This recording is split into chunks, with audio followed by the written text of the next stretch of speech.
Alors ce matin, on va continuer cette prédication sur le fait d'être un disciple.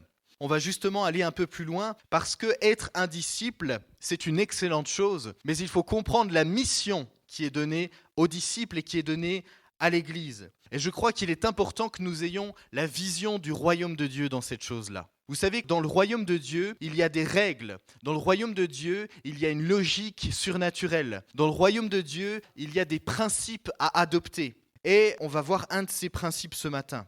Faire des disciples. Ce matin, on va s'attarder un peu là-dessus.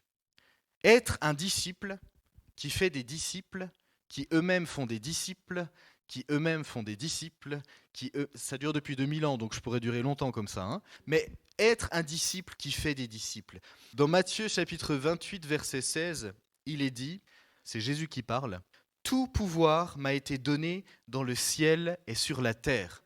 Allez, faites de toutes les nations des disciples, en les baptisant au nom du Père, du Fils et du Saint-Esprit, et enseignez-leur à observer tout ce que je vous ai prescrit. » Sommes-nous une église qui fait des disciples ? Certainement, oui, nous sommes une église qui fait des disciples. Portons-nous beaucoup de fruits dans le fait de faire des disciples ? Alors, moi je refuse toute éloge de la médiocrité. Qu'est-ce que c'est l'éloge de la médiocrité ? C'est dire que finalement, on n'arrive pas à faire des disciples parce qu'on est dans un terrain quand même qui est difficile, c'est la France. Est-ce que la France est un terrain difficile ? Oui, assurément. Est-ce qu'il n'y a pas des terrains plus difficiles ? Si, assurément. Est-ce que dans ces terrains qui sont plus difficiles, est-ce qu'il n'y a pas de beaux fruits et beaucoup de fruits ? Si, assurément. Donc je refuse tout éloge de la médiocrité, mais en même temps, je refuse tout esprit de culpabilité qui viendrait nous tétaniser. Parce qu'on pourrait se dire aussi, ah, mais c'est pas possible, mais on porte pas assez de fruits, mais qu'est-ce qui va pas, mais qu'est-ce qu'on fait pas bien ? C'est bon de se poser des questions comme ça. Mais à un moment donné, si ces questions, elles t'amènent à tellement culpabiliser que tu fais plus rien, alors ça sert à rien. Par contre, se poser la question, comment je peux faire pour avoir encore plus de fruits dans le fait de faire des disciples, ça c'est une bonne question. J'ai commencé mon service pour le Seigneur auprès de la jeunesse, j'avais 18 ans. J'ai commencé au travers de camps à Jeunesse pour Christ, juste après ma conversion. Et j'ai eu une grâce, c'est de voir beaucoup de fruits dans ce que j'appellerais le 1 à 1. C'est-à-dire de prendre du temps avec un jeune, un autre jeune, un autre jeune. Et j'ai eu la grâce de voir beaucoup de fruits là-dedans. Mais parfois, on sème des choses, on prend du temps, on investit du temps et on ne récolte pas. On ne récolte pas tout de suite en tout cas. Dans le royaume de Dieu, il y a un principe clair, c'est le principe de multiplication. Depuis la Genèse, avec la promesse faite à Abraham, quelle était cette promesse ? Ta postérité sera aussi grande que les étoiles dans le ciel. Si tu arrives à les compter, sache qu'elle sera aussi grande que les étoiles dans le ciel. Une multiplication. Et ça n'est pas étonnant que dans les miracles de Jésus, et que d'ailleurs le premier miracle de Jésus, ça soit cette eau qui se transforme en vin, et le vin n'a pas manqué. Le vin n'a jamais manqué. Il n'y avait plus de vin, mais le vin a été multiplié. L'eau a été changée en vin. Mais il y a eu aussi la multiplication des pains. Ça n'est pas étonnant que Jésus opère de cette manière. Les miracles ne sont rien pour eux-mêmes. Le miracle le plus fou qui puisse exister n'est rien en lui-même. Le miracle ne fait que montrer une réalité spirituelle dans le royaume de Dieu. Et les miracles que Jésus avait faits à ce moment-là ne montrent qu'une chose. Dans le royaume de Dieu, il y a un principe qui est clair, c'est celui de la multiplication. Mais ce principe de multiplication, il est soumis à l'action d'hommes et de femmes qui ont leur part à jouer. Nous avons notre part à jouer dans le fait de faire des disciples qui font des disciples, qui font des disciples, qui font des disciples. C'est une chose extraordinaire de savoir ça. Nous avons notre part à jouer. Nous sommes collaborateurs avec Dieu. C'est fou, non ? Jésus a accepté de soumettre son plan parfait à des hommes tout à fait limités. Mais, dans sa grâce, il nous a donné son Saint-Esprit, qui lui n'est pas limité. Amen. Mais pour le fait de faire des disciples qui font des disciples, je crois que c'est la responsabilité de l'Église. Est-ce que vous le croyez ? Est-ce que nous sommes l'Église ? Oui. Donc nous avons cette responsabilité-là. Dans Ésaïe, chapitre 54, verset 2, j'aime énormément ce passage. Élargis l'espace de ta tente. Élargis l'espace de ta tente. Qu'on déploie les couvertures de ta demeure. Ne retiens pas. Ne retiens pas. Allonge tes cordages. Affermis tes pieux. Car tu te répandras à droite et à gauche.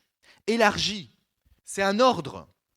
Élargi, c'est un ordre qui suppose des actions. Et quelles sont ces actions ? Il y a l'action de déployer, c'est-à-dire faire tout ce qu'il y a à faire pour faire des disciples. Déploie, fais tout ce que tu as à faire, tout ce que ta main trouve à faire, fais-le.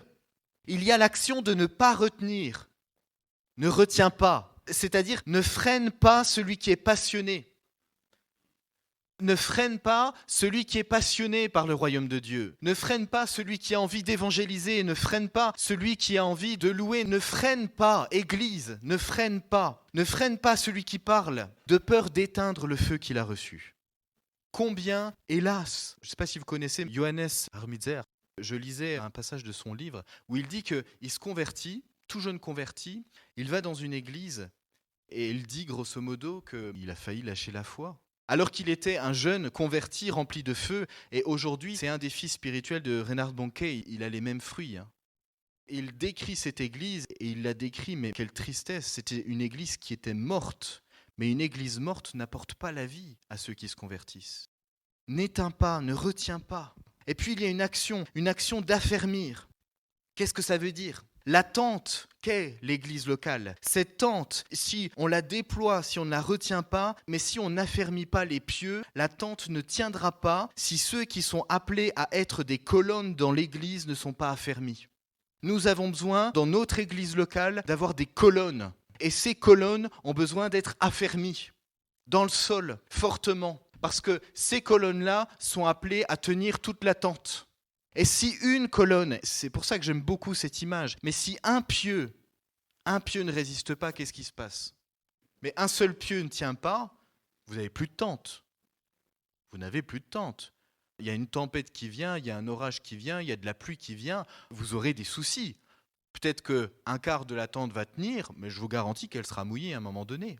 Mais nous avons besoin que ces pieux soient enracinés. Et la conséquence de tout ça, c'est quoi ? C'est qu'elle se répand à droite et à gauche. Alors jusqu'où va cette responsabilité de faire des disciples ? Jusqu'où on va ? Si le Seigneur nous donne cette grande mission de faire de toutes les nations des disciples, et pas juste des gens qui connaissent le Seigneur, des disciples. Jusqu'où va cette responsabilité ? Eh bien jusqu'au point où la personne devient un disciple. Alors ça pose la question, à partir de quand peut-on considérer quelqu'un comme disciple ? Tout simplement lorsqu'il obéit à Jésus. Et lorsque la source de cette obéissance réside dans l'amour que le disciple a pour son maître. Voilà jusqu'où on peut aller. Tu ne peux pas me dire que tu es disciple de Jésus si tu n'obéis pas à sa parole. C'est pas possible. Tu ne peux pas me dire que tu es disciple de Jésus si tu n'obéis pas à sa parole. J'ai peur que ce soit un énorme mensonge que l'adversaire essaye de te faire croire. Ne pense pas que tu es disciple si tu n'obéis pas à sa parole. C'est un mensonge de l'ennemi et reviens à lui. Matthieu chapitre 7, verset 21. « Ceux qui me disent « Seigneur, Seigneur » n'entreront pas tous dans le royaume des cieux. Ceux qui me disent « Seigneur, Seigneur » n'entreront pas tous dans le royaume des cieux. » L'avertissement, il est clair, il est sans appel. « Mais celui-là seul qui fait la volonté de mon Père qui est dans les cieux. » Celui qui fait la volonté de mon Père qui est dans les cieux. Plusieurs me diront en ce jour-là « Seigneur, Seigneur, n'avons-nous pas prophétisé en ton nom ? N'avons-nous pas chassé des démons en ton nom ? N'avons-nous pas fait beaucoup de miracles par ton nom ? Alors je leur dirai ouvertement, je ne vous ai jamais connu, retirez-vous de moi, vous qui commettez l'iniquité. Comprenez bien, Jésus ne dévalorise pas le fait de prophétiser. Jésus ne dévalorise pas le fait de chasser des démons. Jésus ne dévalorise pas le fait d'opérer des miracles, il l'a lui-même fait. Les disciples de Jésus l'ont fait. Et vous savez, je l'espère en tout cas, que la proclamation du royaume de Dieu dans les évangiles, c'est extrêmement clair. La proclamation du royaume de Dieu dans les évangiles s'accompagne toujours de signes, toujours de démons qui sont chassés, toujours de malades qui sont guéris, toujours de miracles. Et l'un des plus grands miracles, quel est-il ? C'est lorsque le cœur se convertit. Mais toujours. Et si ce point vous intéresse sur le fait que le royaume de Dieu s'accompagne de miracles, je vous conseille de lire des écrits de Georges Lade, L-A-D-D. C'est le plus grand théologien du royaume de Dieu. C'est pas compliqué à lire, mais c'est vraiment bénéfique. Jésus ici, il met en garde ceux qui se fixent sur ces choses-là, c'est-à-dire sur la prophétie, sur le fait de chasser des démons, sur les miracles. Ils se fixent sur ces choses-là, mais ils n'obéissent pas à Dieu en faisant ce que Dieu n'agrée pas. Tu peux faire les plus beaux miracles, tu peux opérer les plus beaux miracles dans le nom de Jésus, mais si tu n'obéis pas au Seigneur, il ne te connaît pas. Mais quelle tristesse, quelle tristesse. Je suis disciple lorsque je suis en marche. Je crois qu'il faut aussi comprendre ça. Un disciple est nécessairement quelqu'un qui marche. Lorsque tu t'arrêtes de marcher dans ta vie de croyant, dans ta vie de disciple, tu cours un danger. Tu cours un danger. Mais un disciple est quelqu'un qui marche. Mais est-ce que nous sommes, en tant qu'Église, concernés, à ce point concernés par le fait de faire des disciples, que nous nous inquiétons de l'état spirituel de nos frères et sœurs ? Est-ce que nous avons compris que faire des disciples, c'était aussi s'inquiéter du fait que certains se sont arrêtés en pleine marche ? Certains se sont arrêtés, certains ont quitté. Mais est-ce qu'on s'inquiète de ça ? Mais je dis s'inquiéter, pas juger. Pas juger, pas critiquer. Pas faire de la médisance. Dis, on l'a pas vu depuis longtemps, lui. Tu penses qu'il lui arrive quoi ? Non, et ça, c'est pas s'inquiéter.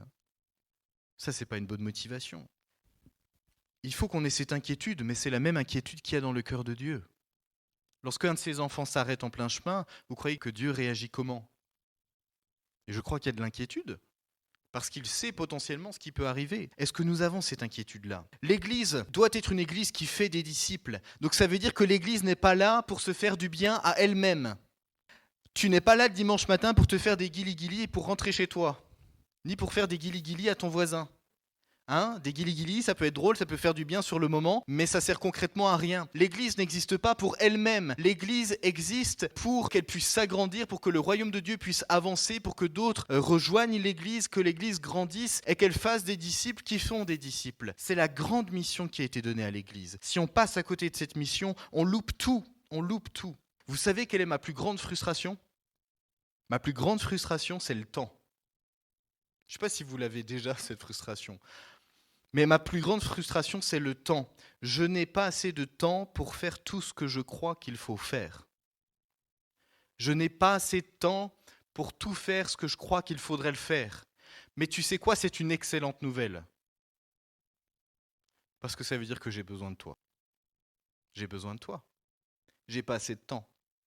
Mais l'inverse est vrai. Tu n'as peut-être pas assez de temps ou tu n'as peut-être pas assez l'énergie. Donc tu as besoin de moi. Et il y a cette interdépendance dans le corps de Christ.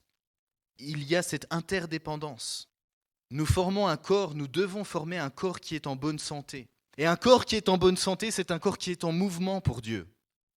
Une église qui est en bonne santé, c'est une église qui est en action. J'avais déjà prêché là-dessus. C'est une église qui est en mouvement. Mais je le sens fort dans mon cœur. Certains d'entre vous, vous devez vous engager, pas juste avec votre cœur, mais aussi avec vos mains.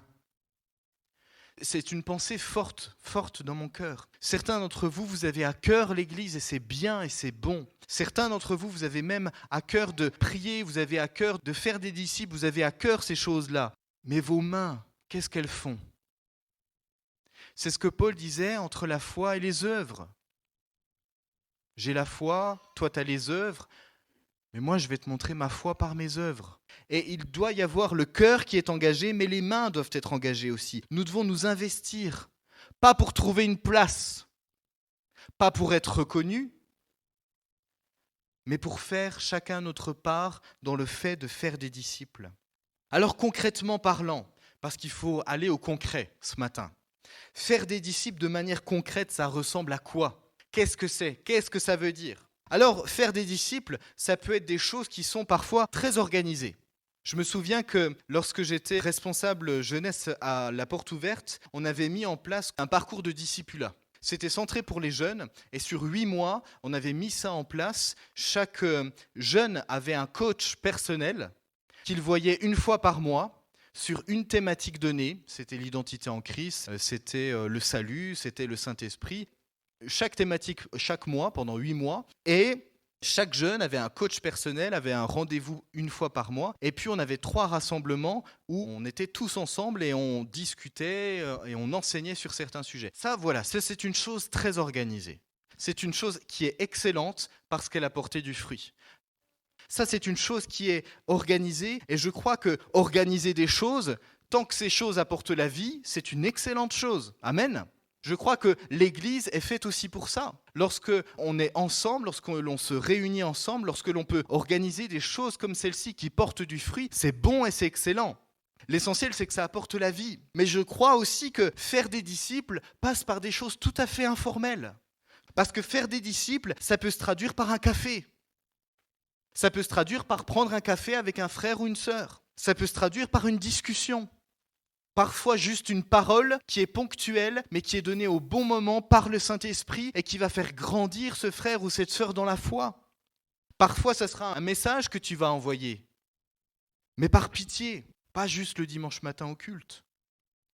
Ne soyons pas une église du dimanche, soyons une église du lundi, une église du mardi, une église du mercredi, du jeudi, du vendredi, du samedi. Mais une église chaque semaine, chaque jour de la semaine. Mais est-ce que nous sommes dans cette dynamique de faire des disciples chaque jour de la semaine, de penser à ça ? Je pense qu'il est bon d'être intentionnel. Je le dis souvent aux jeunes, souvent. Soyez intentionnel. Quelle est votre intention ? Est-ce que vous avez une intention de faire quelque chose ? Soyez intentionnel et engagez-vous dans cette vision du royaume de Dieu. Parce que parfois, on a de belles intentions, mais ça débouche sur rien. Ça m'arrive aussi. Des fois, on a de belles intentions. On a de belles choses en tête, mais on ne les concrétise jamais. Et quel dommage en fait. Il ne faut pas que nous soyons centrés sur nous-mêmes, au point d'être paresseux dans le royaume de Dieu. Savez-vous que la parole de Dieu juge plus sévèrement la paresse que l'ivrognerie ? Plus sévèrement. La paresse viole le plan de Dieu. Le plan de Dieu, c'est que chaque croyant entre dans les bonnes œuvres que Dieu a préparées d'avance. La paresse viole le plan de Dieu. Le plan de Dieu, c'est ça pour chacun d'entre nous. Alors, je ne vous dis pas de tomber dans l'activisme. Il y a aussi un équilibre à avoir. Si tu me dis que tu sers le Seigneur au point de ne plus passer une minute avec ta famille, je crois qu'il y a un souci. Nous sommes bien d'accord. Mais je pense que à avoir trop mis l'accent sur l'activisme, à avoir trop montré du doigt l'activisme, je crois que parfois nous n'avons pas assez montré du doigt la paresse. Et je pense qu'il est bon d'avoir un bon équilibre entre les deux, et c'est le Seigneur qui te donnera cet équilibre-là. Pour certains services dans l'Église, le fait de faire des disciples paraît évident. Lorsque Jean-Marc, lorsque Michel, lorsque Manu sont avec les enfants, avec les collégiens, ça paraît évident qu'ils font des disciples. Ils sont en train de les enseigner, ils sont en train de les former. Donc ça paraît évident qu'ils font des disciples, n'est-ce pas ? Lorsque Louis est en train de prêcher à la jeunesse, ça paraît évident qu'il fait des disciples. Lorsque n'importe quel prédicateur est là, ça paraît évident qu'il veut faire des disciples. Mais je crois que cette image-là, elle est complètement erronée. Parce que si tu considères que faire des disciples, c'est uniquement prêcher, c'est uniquement enseigner de cette manière-là, je crois que tu passes complètement à côté du fait de faire des disciples. Parce que qu'est-ce qui t'empêche, lorsque tu viens faire le ménage, d'inviter un frère ou une sœur et de dire, écoute, tu sais quoi, on va faire le ménage ensemble. Mais avant de faire le ménage, on va passer quelques minutes ensemble, on va se boire un petit café, puis on va prier ensemble. Mais tu fais des disciples. Tu fais des disciples. Mais ça peut être la même chose pour plein d'autres choses. Lorsque tu fais des travaux, mais qu'est-ce qui nous empêche d'allier la présence de Dieu dans des choses tout à fait matérielles, entre guillemets ? Qu'est-ce qui nous en empêche, concrètement parlant ? Rien, on est d'accord. Mais c'est une erreur de se dire que je fais quelque chose, c'est pas très spirituel. Je crois que tout ce que nous faisons pour le Seigneur est spirituel. Donc tout ce que nous faisons pour le Seigneur, nous pouvons faire des disciples dans toutes ces choses-là. Toutes ces choses-là. Invite un frère, invite une sœur à faire avec toi. Prends du temps avec lui. Discuter ensemble, prier ensemble. Peut-être que cette personne aura besoin d'une parole particulière, d'un éclairage particulier sur la parole de Dieu que tu pourras lui apporter. Et tu sais quoi ? Tu auras peut-être 3 fois plus d'effet que le prédicateur. C'est une réalité. Tu auras peut-être 3 fois plus d'effet que le prédicateur. Mais est-ce que tu le fais ? Je crois qu'il est important que nous mettions en place des choses qui sont pensées, qui sont construites, qui sont organisées pour faire des disciples. Je crois là-dedans. Mais je crois aussi dans le fait que cette vie abondante se voit dans les relations, dans des choses petites parfois, dans des choses informelles qui se font mais qui produisent beaucoup de fruits. Si tu attends sans cesse que le fait de faire des disciples se résume à ce que l'Église organise des temps, organise des choses et des moments, j'ai peur que tu attendes toute ta vie et que toi-même, toute ta vie, tu fasses jamais de disciples en fait. Parce que tu vas sans cesse te reposer sur quelqu'un. Mais toi, qu'est-ce que tu fais pour faire des disciples ? Ne me dis pas que tu n'es pas capable. Ne dis pas au Seigneur que tu n'es pas capable. C'est pas vrai. Le Seigneur t'a donné des choses. Et puis si tu manques de fondement, si tu manques de choses, viens nous voir. Viens, on en discute. On t'aide. Si quelqu'un te pose une question, tu ne sais absolument pas répondre, il n'y a aucun souci, tu sais que tu ne sais pas répondre. Demande après, puis tu pourras apporter une réponse. Yes? Êtes-vous prêts à étendre cette tente qu'est notre église locale? Est-ce que vous êtes prêts à ça? Je vais relire ce passage de Ésaïe chapitre 54 verset 2. Élargis l'espace de ta tente. Élargis l'espace de ta tente. Qu'on déploie les couvertures de ta demeure. Ne retiens pas. Ne retiens pas. Ne retiens pas. Ne retiens pas. Amen. Ne retiens pas. Ne retiens pas. Allonge tes cordages et affermis tes pieux. Affermis tes pieux, car tu te répandras à droite et à gauche. Amen. Est-ce que nous voulons être cette église locale qui fait des disciples? Je crois que nous le sommes déjà. Mais est-ce que nous pouvons porter encore plus de fruits? Oui. Amen. Et c'est ce que nous voulons. Seigneur Jésus, on vient devant toi et on vient devant le Seigneur des Seigneurs, devant le Roi des Rois. Jésus, devant toi, qui a eu cette idée incroyable de demander à des hommes et à des femmes de parler de toi et de faire des disciples. Seigneur, c'est incroyable que tu aies pensé à nous pour faire ça. Tu aurais très bien pu le faire sans nous, mais tu as voulu que nous travaillions avec toi dans le fait de faire des disciples. Jésus, c'est ta volonté. Alors nous voulons obéir à ta volonté, parce que ceux qui sont disciples sont ceux qui font la volonté de ton Père qui est dans les cieux. Alors nous voulons obéir à cela. Seigneur Jésus, nous voulons obéir à cela. Merci pour ton Église, parce que tu es le chef de ton Église. Merci pour ton Église, parce que tu lui as donné ton Saint-Esprit. Merci pour ton Saint-Esprit, parce qu'il convainc les cœurs de péché, de justice et de jugement. Et nous nous attendons à avoir des conversions au travers de nous. Dans ce lieu, mais aussi le lundi, le mardi, le mercredi, le jeudi, le vendredi. Seigneur, nous nous attendons à avoir des conversions, des gens qui se tournent vers toi, qui comprennent qui tu es, qui confessent ton nom. Jésus, nous nous attendons à être revêtus de ta puissance, celle qui vient de ton Saint-Esprit. Nous nous attendons à ça et nous avons soif de ça. Nous avons soif de ta présence, mais nous avons soif aussi de ta puissance. Parce que sans ta puissance, nous ne pouvons rien faire. Nous ne pouvons rien faire. Mais Jésus, avec ta puissance, tout est possible. Tout est possible. Jésus, il n'y a pas de personne qui soit trop loin de toi. Il n'y a pas de personne qui soit trop empêtrée dans son péché. Il n'y a pas de raisonnement qui soit trop dur devant toi. Tu renverses toutes les forteresses. Jésus, nous voulons proclamer ça encore ce matin. Nous voulons être cette église et nous voulons élargir l'espace de notre tente. Nous voulons déployer nos couvertures et nous ne voulons pas retenir. Nous voulons allonger nos cordages et nous voulons que nos pieux, que nos colonnes soient affermies pour qu'elles tiennent bon et qu'elles tiennent ferme. Jésus, merci pour ton Église, merci pour ton Église. Amen.